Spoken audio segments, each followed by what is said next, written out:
guys, I have a review on Juno and Company's sponge. This is a microfiber sponge. It's $4.99. They sent me this for review purposes. They have a lot of very affordable things on their website. And yeah, you should definitely check it out if you're looking for affordable things to try. This is the only thing that I've tried from them, but I will give you my thoughts right now on it.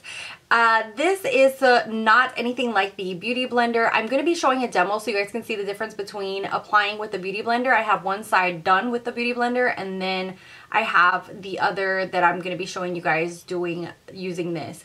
And you can definitely see that this gives a lot more coverage.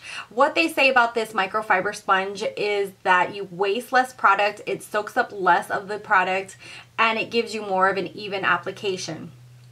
As far as the texture compared to the Beauty Blender, this is definitely more kind of like fuzzy on the outside of it, and this has more pores just visibly looking at them one between the other. This almost feels like one of those, like, I don't know, like one of those little like rugs or something. And as far as the shape goes, the Beauty Blender, I really like the tip to go underneath my eye for concealer, and I really couldn't do that with this because it's squared off at the top and then squared off on the side.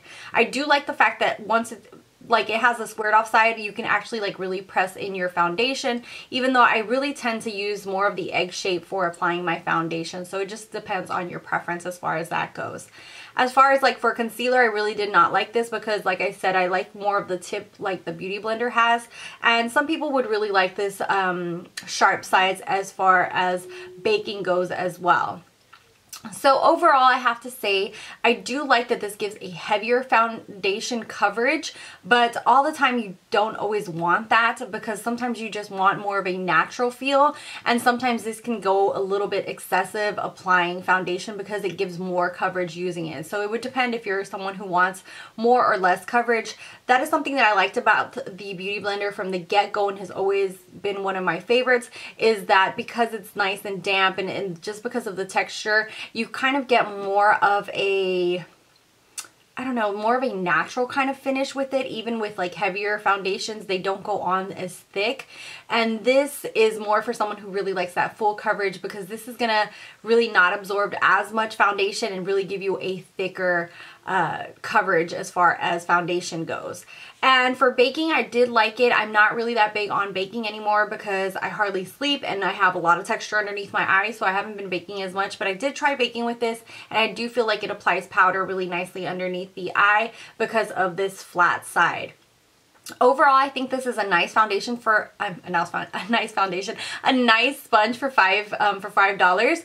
But I do have to say that at some areas, especially since I'm a little bit more dry skin now, I do feel like it brought out the texture of the dry skin. So this might not be favorable for those who have dry skin, especially if you have like dry patches. If you have any texture to your skin, this might not be something that you would want because of the fact that I think that it would really make those areas stand out. So that is something to watch out for, and that's kind of like the pros and cons of this little sponge. Let me know if you have tested this, what your thoughts are.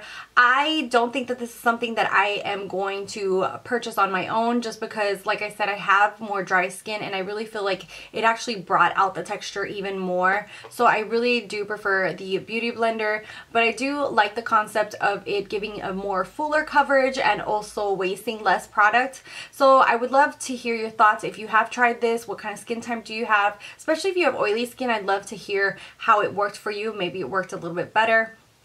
Overall, I think it's okay to try because it's not like you're really going to be spending a ton of money. It's only like $5 to try, but overall I think that I really can't get away from my Beauty Blender in the end. So yeah, I'd love to hear back from you guys. Thank you guys as always for watching, for subscribing. If you're not subscribed, definitely hit that little red button down below.